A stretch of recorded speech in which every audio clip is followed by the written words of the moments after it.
네, 다음은 금속, 세라믹용 합금입니다. 그래서 페이지는 158페이지 넘어가겠고요.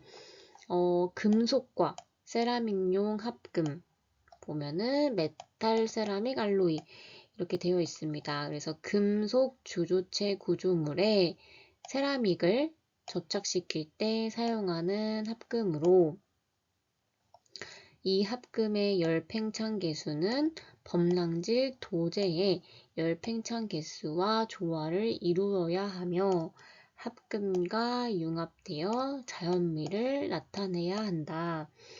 그래서 그림의 10-4를 보시면 시판되고 있는 금속 세라믹용 합금입니다.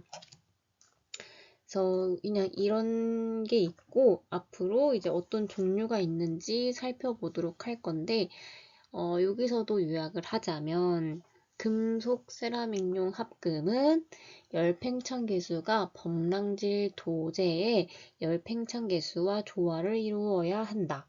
네, 이 정도 보고 넘어가도록 하겠습니다. 네, 금 세라믹용 합금의 첫 번째 고금 합금입니다. 고금 합금. 그래서 85% 이상의 금의 함량이 높죠. 그래서 고금 합금입니다. 그리고 6%의 팔라듐, 그리고 4%의 백금을 함유하여 기금속 함량이 약 98%입니다. 그리고 지금 이 전체 100% 중에서 85% 이상이 금으로 되어 있기 때문에 금의 함량이 많기 때문에 황금색을 띱니다. 그리고 우리가 지금 배우고 있는 금속 세라믹 합금으로 처음 사용된 합금이 고금 합금입니다. 그래서 합금의 경화를 위해 철을 첨가하고 세라믹과 금속 간의 결합을 위한 산화층을 형성하는 주석, 인듐 등을 소량으로 첨가를 해줍니다. 네, 이렇게 해서 고금합금 알아보았는데 고금합금은 그냥 그 단어 뜻을 그대로 보시면 될 것 같아요. 고금, 금이 많이 들어있다. 그러면은 귀금속 함량이 98%로 높겠구나. 그리고 금이 많이 들어있으니까 황금색을 띠겠네. 그리고 금속 세라믹용 합금 중에 가장 처음 사용이 됐다. 네, 이렇게 이론적인 부분 보고 넘어가도록 하겠습니다. 다음은 팔라듐 은 합금입니다. 그래서 50에서 60%가 팔라듐으로 되어 있고 30에서 40%는 은을 형성하고 있으며 저함량의 비기금속을 함유하고 있습니다. 그래서 밀도 자체는 금 합금보다 낮습니다. 그리고 은은 세라믹 소성 시에 합금 표면에 산화물을 생성을 하기 때문에 세라믹이 녹색으로 변색되는 것이 이제 큰 문제점입니다. 그래서 팔라듐 은 합금을 보면 일단은 이게 금은 없죠. 그래서 저함량의 비기금속을 함유하고 있고, 그리고 합금 위에 거보다 밀도가 낮다. 그리고 은은 산화물을 생성을 하기 때문에 세라믹이 녹색으로 변색이 될 수 있는 큰 문제점이 있다. 네. 다음으로 넘어가도록 하겠습니다. 다음은 이제 금속 세라믹용 합금 중에서 니켈 크롬 합금입니다. 그래서 니켈 크롬 합금은 고가의 귀금속 합금의 대체 재료로 사용이 됩니다. 그래서 아까 고금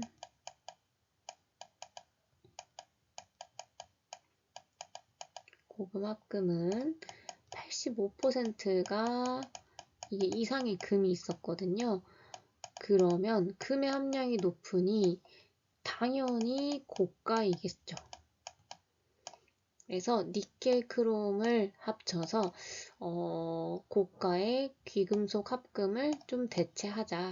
네, 그래서 대체 재료로 사용이 되고 있습니다.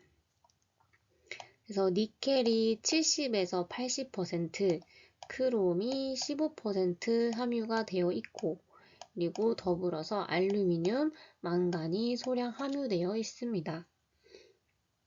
그리고 니켈 크롬 합금은 금 합금 또는 팔라듐 은 합금보다 주조와 납착이 어렵습니다.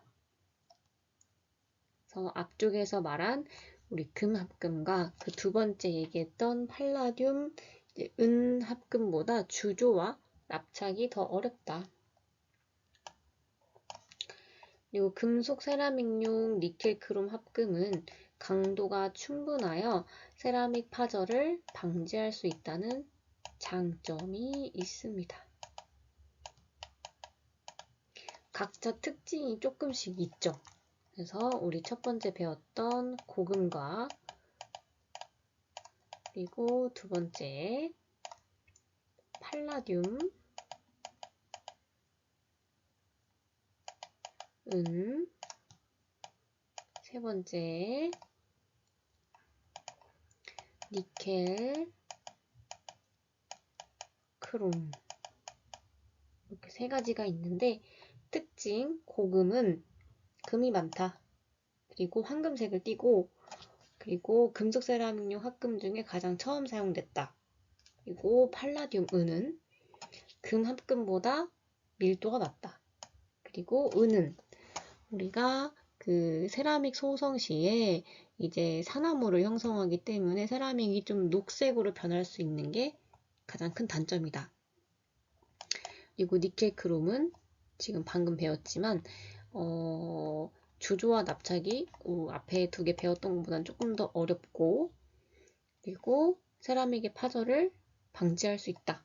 강도가 충분하기 때문에 이 정도로 이게 어떤 건지만 그냥 의미만 보시면 돼요. 지금 2호장 지금 몇 장이냐면 우리 챕터 10이거든요. 사실 챕터 10은 크게 중요한 건 없어요. 그래서 없기 때문에 그냥 이런 의미를 두고 어쨌든 기말고사는 우리가 치러야 되기 때문에 국시에 나오든 안 나오든 다 공부는 해야 되거든요. 그래서 보통은 그냥 엄청 크게 중요한 건 없지만 알고는 있어야 된다. 네. 다음은 납착제입니다. 납착제라는 것은 뭔가 납작하게 붙여놓는 그런 느낌이 들죠. 그래서 금속이랑 금속을 연결하는 재료입니다. 그래서 치과에서는 금관과 금관을 연결하거나 교정용 선재에 다른 보조 선재를 부착시킬 때 또는 금관의 부족한 부분을 보충할 때 사용이 됩니다. 그래서 납착제라는 거는 이런 그냥 저는 한글에서 또는 한자를 이용해서 외우는 거를 좀 좋아하는 편이거든요. 그래서 그냥 납작하게 두 개를 다 이어버린다. 네, 납착제는 그런 의미로 보시면 될 것 같습니다. 그래서 납착제는 납작하는 이제 합금의 용융 온도보다 낮아야 하고 물리적이면서 기계적 성질일 뿐만 아니라 색도 비슷해야 합니다. 그리고 치과에서 사용하는 납착제는 수복물의 납착에 사용하는 금합금과 교정용 선재에 납착하는 은합금이 있습니다.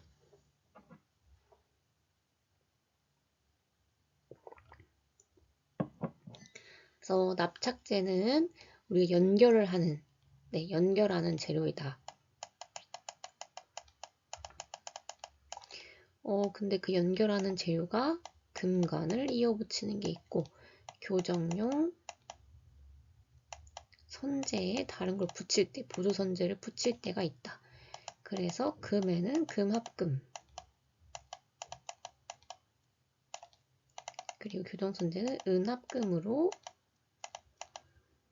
붙인다. 이렇게 의미를 보고 넘어가도록 하겠습니다. 네, 다음은 가공용 합금입니다. 앞쪽에까지는 이제 납작제에 대해서 알아보았고, 지금은 가공용 합금을 살펴보도록 하겠습니다.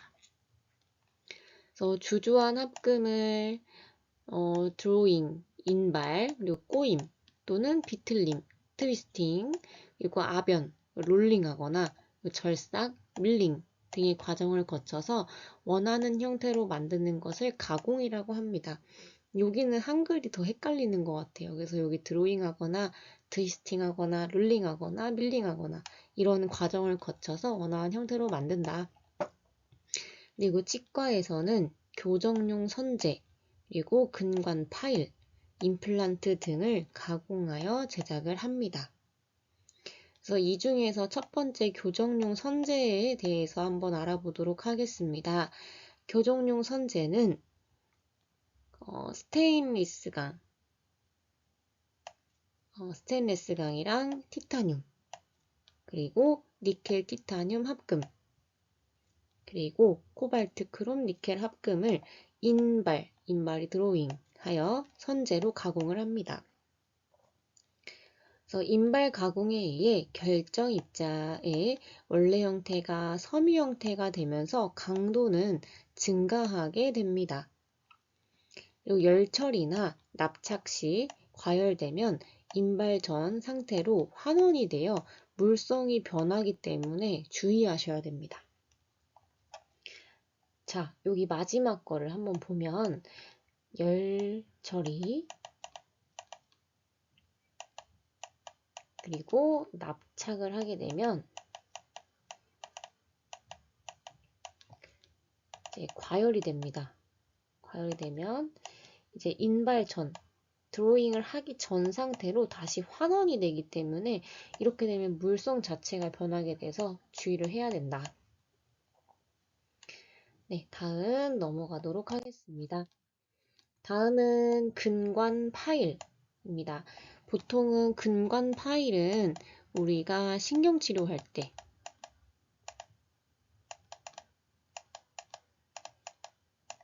네, 신경치료 시에는 이렇게 치아가 있으면 그 안쪽에 치수가 있는 그 작은 공간까지 들어가죠. 그래서 되게 얇고 꼬아져 있는 상태로 되어 있습니다.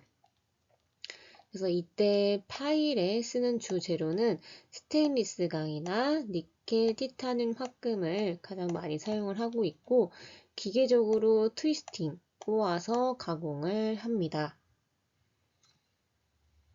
그리고 가공한 형태가 그대로 유지가 되어야 하고 근관 내에서 꼬여있는 상태로 안쪽 치수를 다 말아서 들어가면서 우리가 치수도 제거하고 근관을 확대하고 할 수 있도록 근관에서 기능을 발휘를 할 수 있어야 하며 또한 근관 내에서 들어갔는데 파절이 될 수도 있잖아요.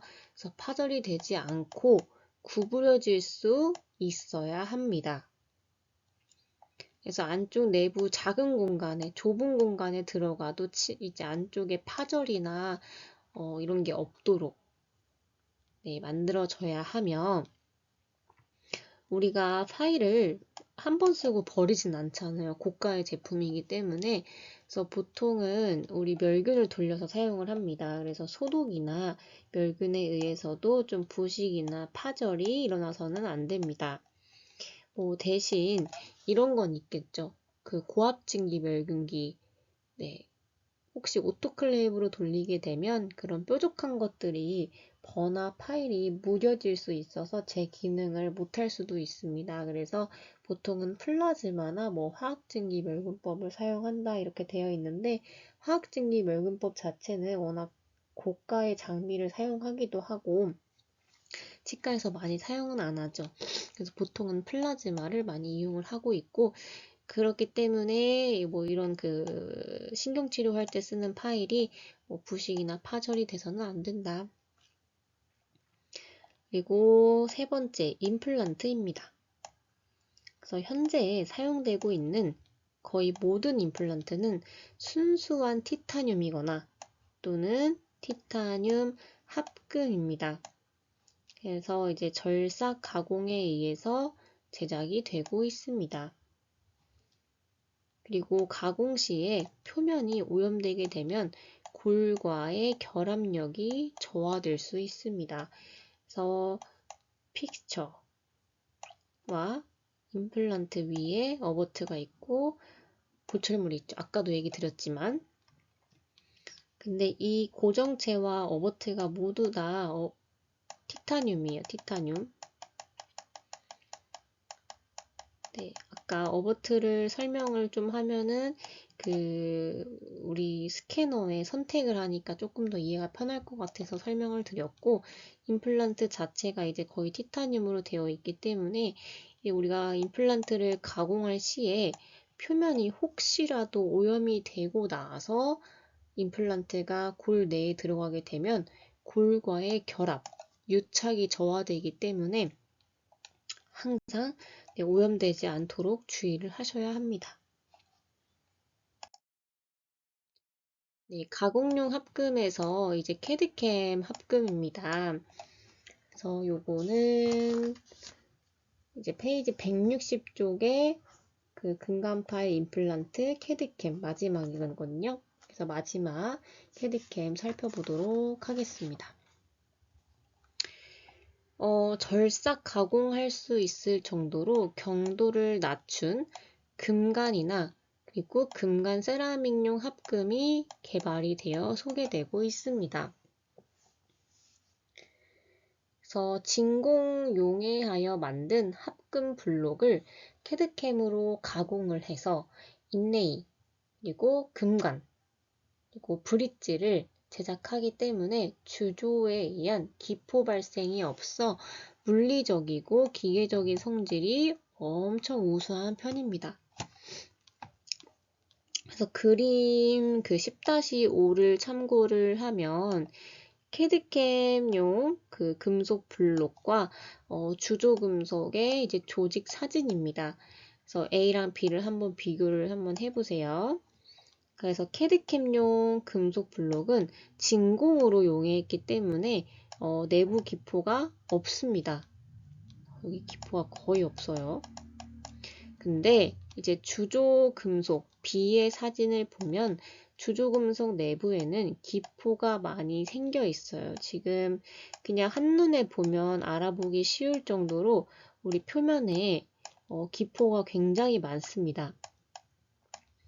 우리 알지네이트 믹스할 때 손으로 수동 혼합하면 기포가 많이 생긴다고 했죠. 그래서 사실 기계로 진공혼합기로 혼합을 하는 것이 어떻게 보면은 가장 좋다.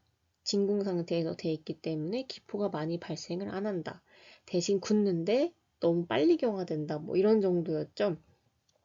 그래서 항상 이 진공과 그냥 그 실온에서 하는 그런 차이인 것 같아요. 그래서 보통은 진공으로 하게 되면 기포가 많이 안 생기고, 그리고 주조금속 내부에는 여기도 기포가 많이 생겨서 물리적이고 기계적인 성질이 낮습니다.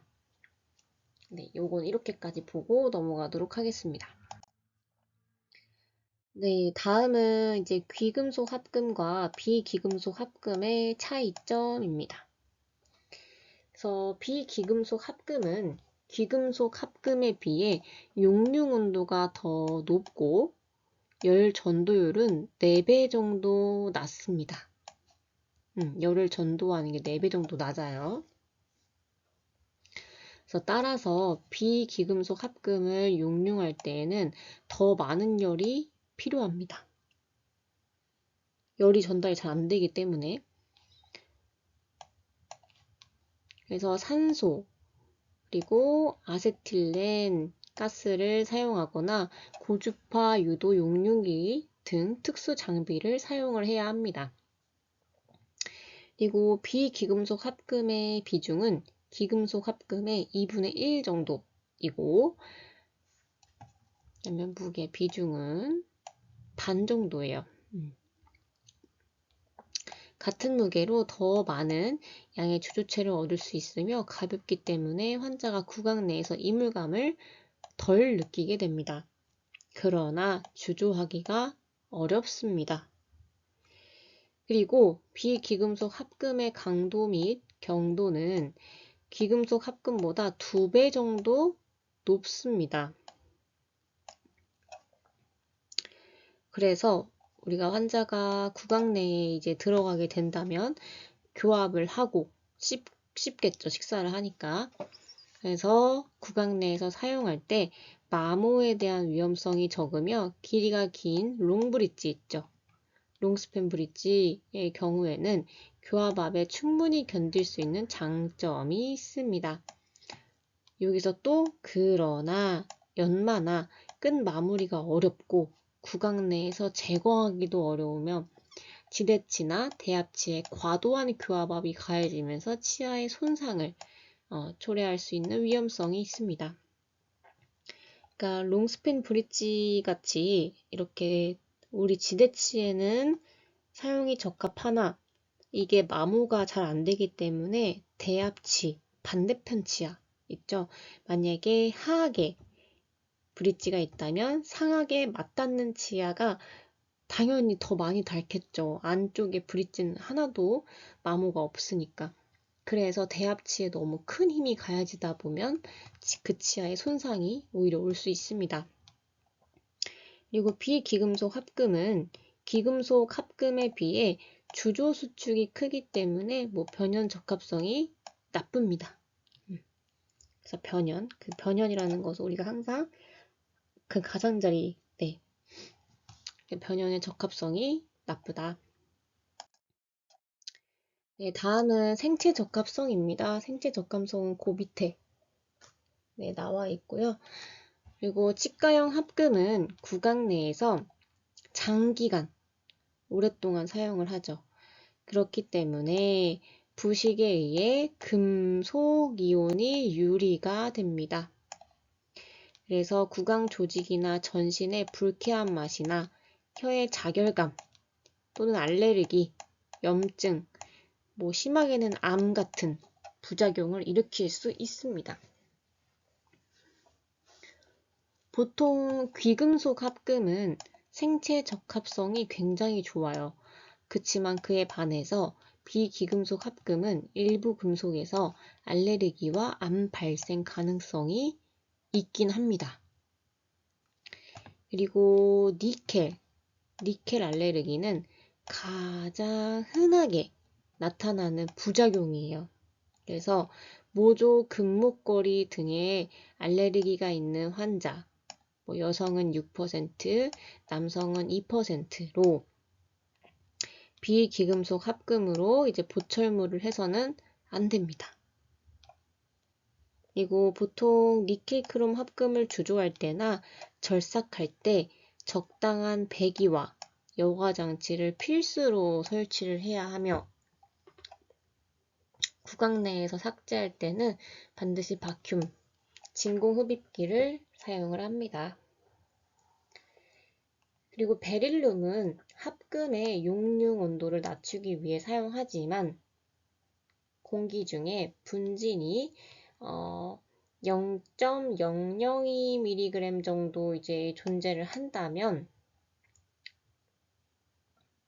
접촉성 피부염이나 폐렴 등의 독성을 나타냅니다. 그래서 현재는 치과용 합금에는 베릴륨은 사용이 금지되어 있습니다. 네, 이 사진은 우리 교재의 그 마지막 162페이지에 있는 사진입니다. 그래서 니켈 알레르기로 인한 사진을 우리가 넣어 놓았고 A번을 보시면 이제 모조 금 귀걸이에 의한 알레르기, 이 귀 쪽에 알레르기가 생긴 모습이고, 그리고 B번은 이제 니켈 합금의 분진에 의한 알레르기입니다. 그래서 우리가 아까 161페이지에서 보면 다시 한번 말씀드릴게요. 니켈 크롬 합금은 주조할 때나 절삭을 할 때 적당한 배기와 여과 장치를 필수적으로 설치를 해야 하고 구강 내에서 삭제할 때는 반드시 진공 흡입기를 사용해야 한다. 네. 그래서 니켈 알레르기가 가장 흔하게 나타나는 부작용이에요. 그래서 그 A번 사진은 이제 모조금 귀걸이, 그리고 B번은 니켈 합금 분진에 의한 알레르기. 예. 그래서 이런 분진에 대해서 알레르기가 나왔다. 그리고 요거 10번은 우리가 검사를 해서 이렇게 표기를 좀 해 놓은 건데, 치과용 첩포 검사가 진행이 된 모습입니다. 그리고 이제 D번 같은 경우는 이런 검사에 의해서 이제 나타난 그 니켈과 고무에 의한 알레르기, 그런 검사 반응을 나타낸 건데요. 첩포 검사. 그러니까 첩포 검사라는 것은 이제 보통 접촉성 피부염이나 약물, 그리고 음식 알레르기의 진단에 많이 사용되는 검사법입니다. 그래서 보통은 그 알레르기 유발 물질을 이제 묻은 패치를 싹 붙여요. 네, 붙인 다음에 지금 C번이 다 붙여놓은 거거든요. 그래서 붙여놓고 보통 한 48시간에서 72시간 후에 패치를 떼어내고 이제 20분 정도 피부 염증 정도를 육안으로 관찰을 합니다. 그래서 패치를 제거한 상태로 추가적으로 24시간에서 48시간을 더 관찰하는 경우도 있어요. 그래서 어느 시점이든 결과가 양성으로 나타나게 됐다 하면 그 특정 물질은 알레르기의 유발 원인으로 우리가 진단을 하게 됩니다. 그래서 첩포 검사는 이렇게 우리가 알레르기 유발하는 그런 물질이 들어있는 것을 스티커로 붙여놨다가 뭐 이틀에서 3일 정도 붙여져 있는 걸 떼고 그 이후에 반응 검사를 실시하는 건데, 그 반응 검사도 그 당시에 확 확인하는 게 아니라 추가적으로 발생하는지도 여부를 봅니다. 네, 이렇게 해서 생체 적합성까지 마치도록 하겠습니다.